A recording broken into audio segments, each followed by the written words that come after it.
talking to you. Why is he talking to me?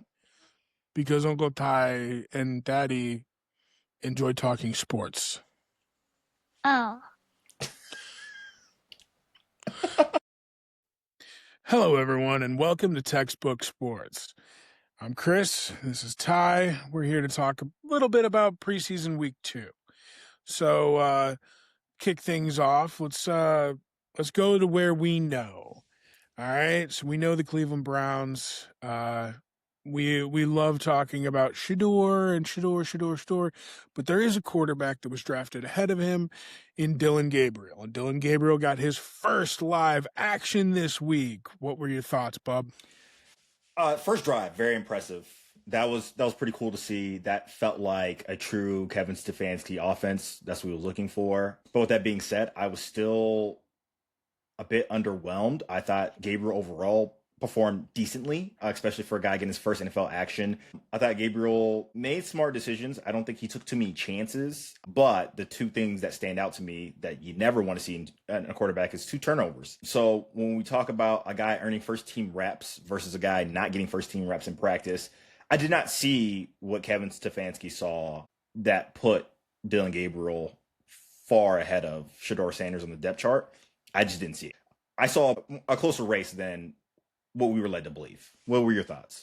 So for me, I felt like Dillon Gabriel looked a lot like Colt McCoy. Yeah. The part that makes him feel like Colt McCoy is that he was great at those short intermediate routes, very accurate. He was able to throw sideline to sideline. Crossing And he routes, just, outs, good. Pretty crossing solid, yeah. routes, outs. Yeah. He also just he just looked like a left-handed Colt McCoy. I'm not saying that's a bad thing. I just don't think that he's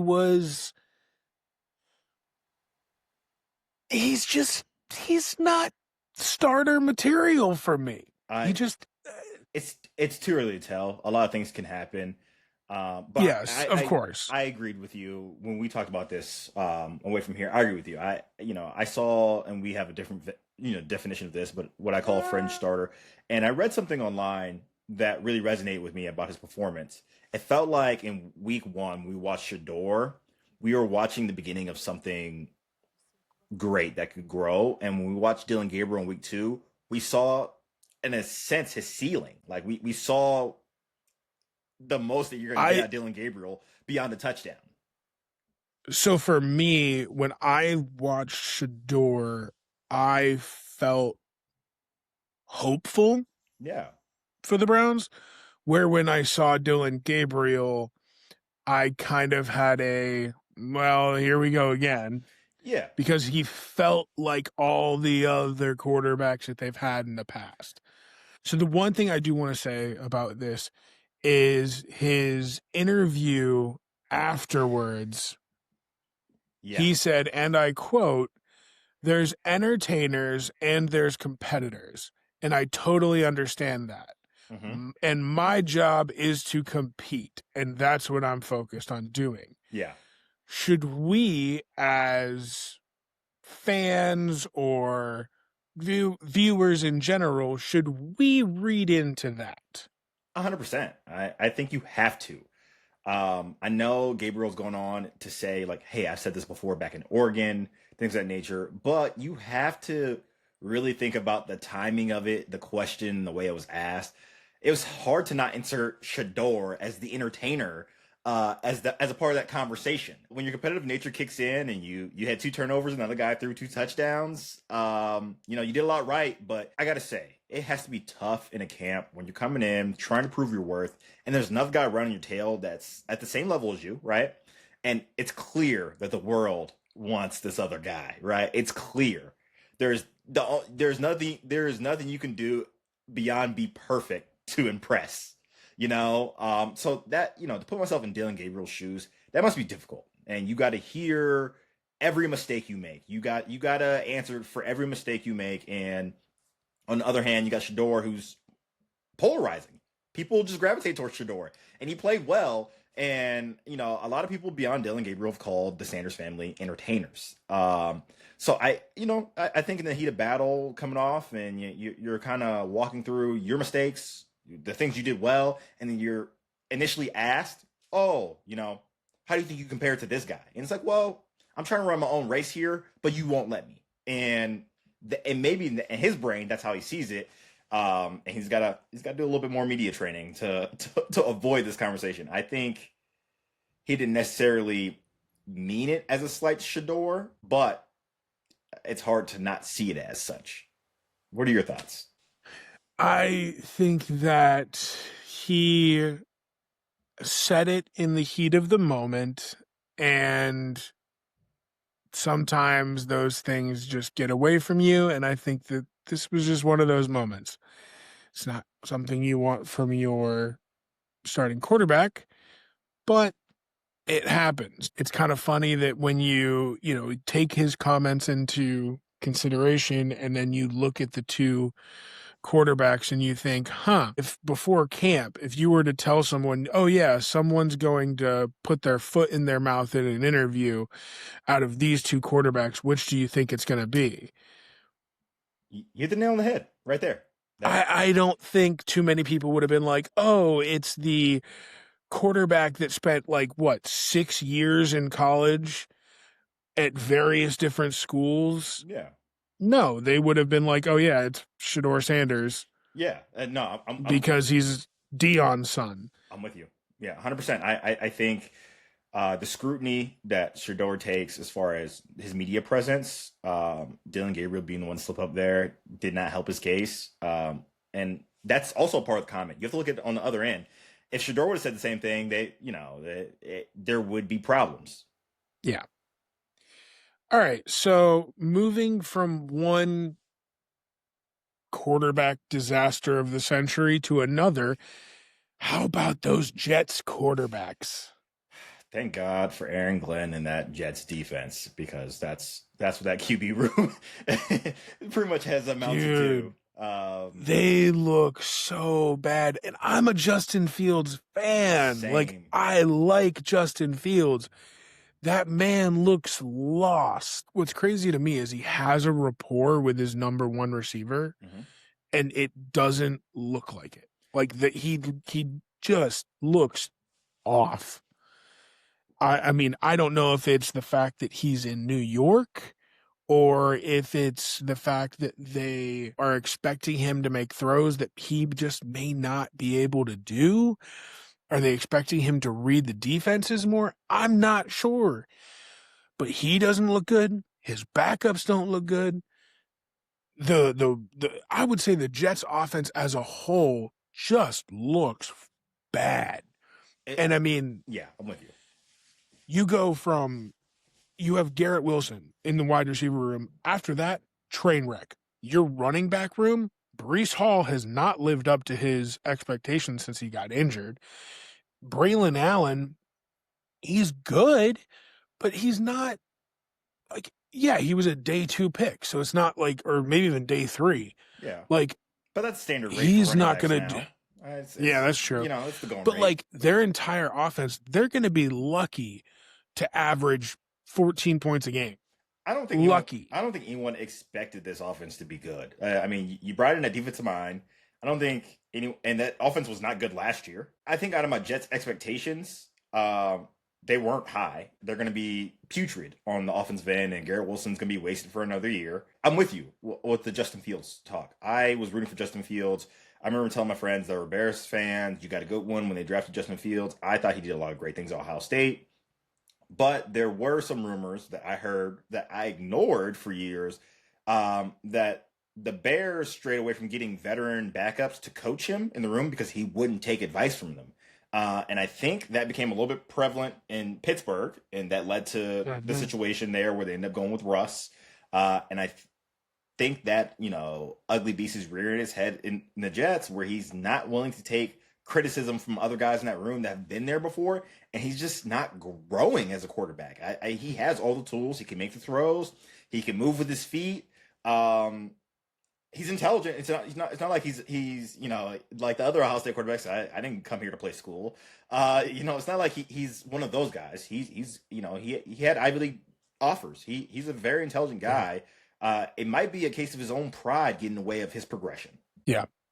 So to go from one New York team to the other, Jackson Dart does it again. Talk about putting your foot in your mouth. Dylan Gabriel might not be the only person putting his foot in his mouth this past week. Jackson Dart does it again, man. I'm with you. He does it again. He looks, as an Eagles fan, I'm hating this, but like, he looks good. He looks good. You man. can't. Here's the question though. How long do you wait? I mean, yeah.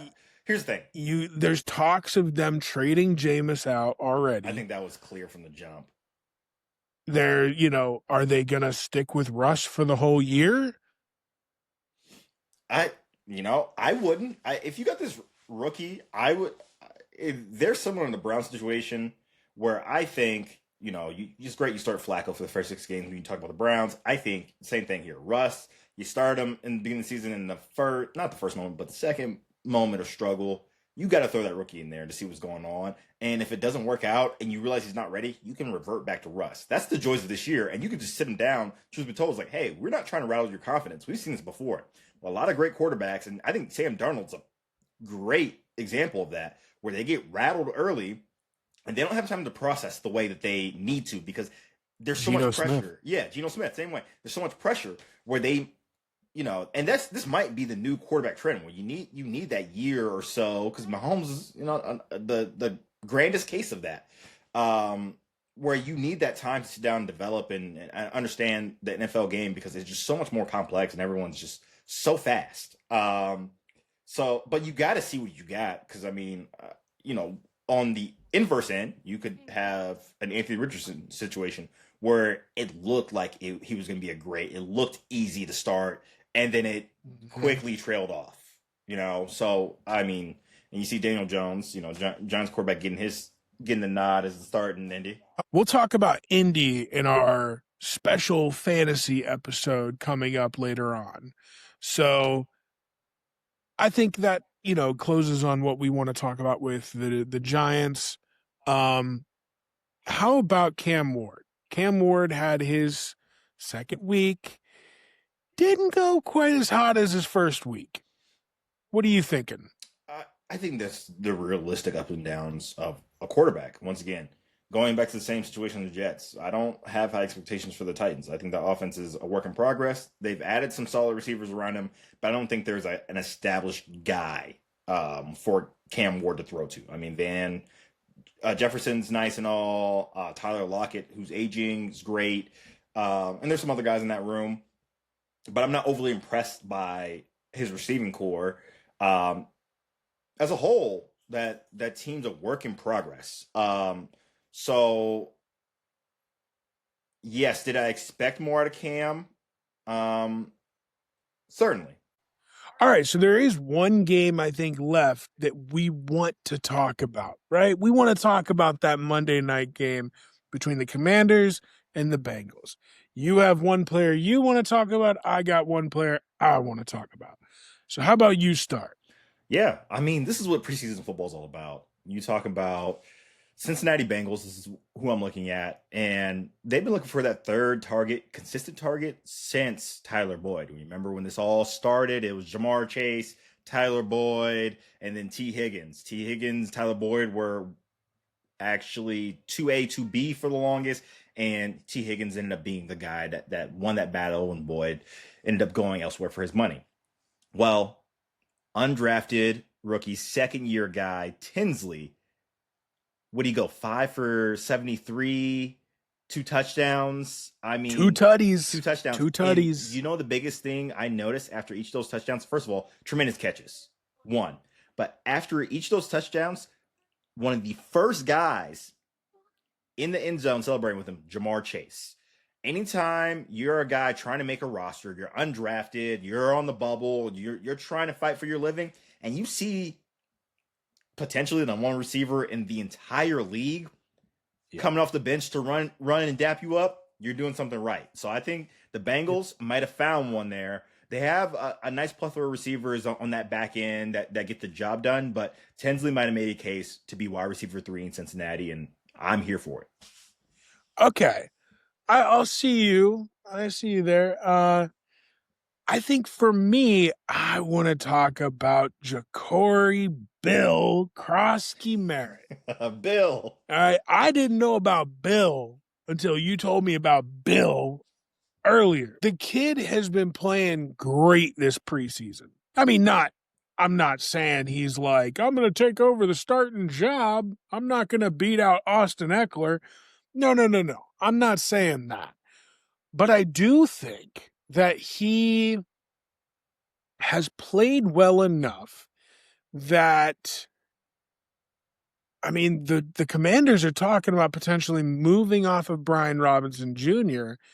to allow them the flexibility of a longer, cheaper contract that is Bill. We're on first name basis now, me and Bill. Yeah. All right. Yeah. I like the kid. I think that he's got a lot to show. I was watching that game Monday, and not only was he, getting physical, lowering the shoulder, he had a nice, he's a one cut back. He had a few nice cuts, go, and then break off. So he has some breakaway speed on top of that. So usually you get one or the other, and he flashes a bit of both. So when you talk about a guy to pair with Eckler, Bill, he's impressive. All right. I like Bill. I do. Okay. So with the fantasy season right around the corner and our special fantasy episode coming up, I do believe that we should each give one player that we both are super high on and just we want on every single team. Do you want to go first or do you want me to? I don't mind giving you some of my secrets. I don't mind. Okay, and we're going to preface this before, and we'll also preface this in the episode. Chris and I are in the same fantasy league, so there will be some withholding of information here on my end, even though I probably told you before. So, but let's go with your guy. Let's start with your guy. I'm intrigued. All right, so one of my guys that I really want to come away with in every draft, it's Drake London. I really like Drake London. If you look at what he did with Michael Penix Jr. at the end of the year, I mean, the man was targeted hard. Yeah. He was targeted like he was Julio Jones out there. Yeah. Absolutely loved it. And so I mean, I'm trying to get as much Drake London as I can to ensure that especially in a PPR format, I'm scooping up as much as I can because the man could come out with 10, 12 catches, not targets, catches a game. Yeah, I like that. I like that a lot. I think Drake London's big. He's been due for he's been pretty high in fantasy, but he's been due for a breakout year as far as fantasy production goes. So I like that one. I like that one a lot. But for me, Jahmyr Gibbs, every time I gotta have him. I already have him in our keepers league. Every league I'm drafting, I'm aggressive about Jahmyr Gibbs. I've said this since he was a rookie. I'm intrigued to see how that will change without Ben Johnson there, but I'm still big on Gibbs. Yeah, I mean, come on. That's not that big of a jump. The man's a first-round pick. What, are you taking him first overall? If you were to pick in a new standard league, are you taking Jahmyr Gibbs number 1 overall? Did people used to take 1.1 McCaffrey first overall in their league? Yeah. I think Gibbs has that fantasy potential, baby. Yes. What? Yes. He doesn't even get goal line. Like, they got David Montgomery there stealing 12 tutties a year. Hey, listen, man. It's going to happen. Gibbs. All right. Hey, look, don't get me wrong. I think Jahmyr Gibbs is going to be a top 5 running back in the league this year. Don't get me wrong. 1.1, you would take him? 1, I would take him. He won me a lot of games. He won me a lot of games these past 2 years, man. I like him. It's that receiving factor. We will talk more about fantasy and those types of things in the special fantasy episode. With that being said, I think we closed the books on this episode of Textbook Sports. Thank you, everyone. I hope you enjoyed episode 3. Have fun. Be safe. Great, thanks.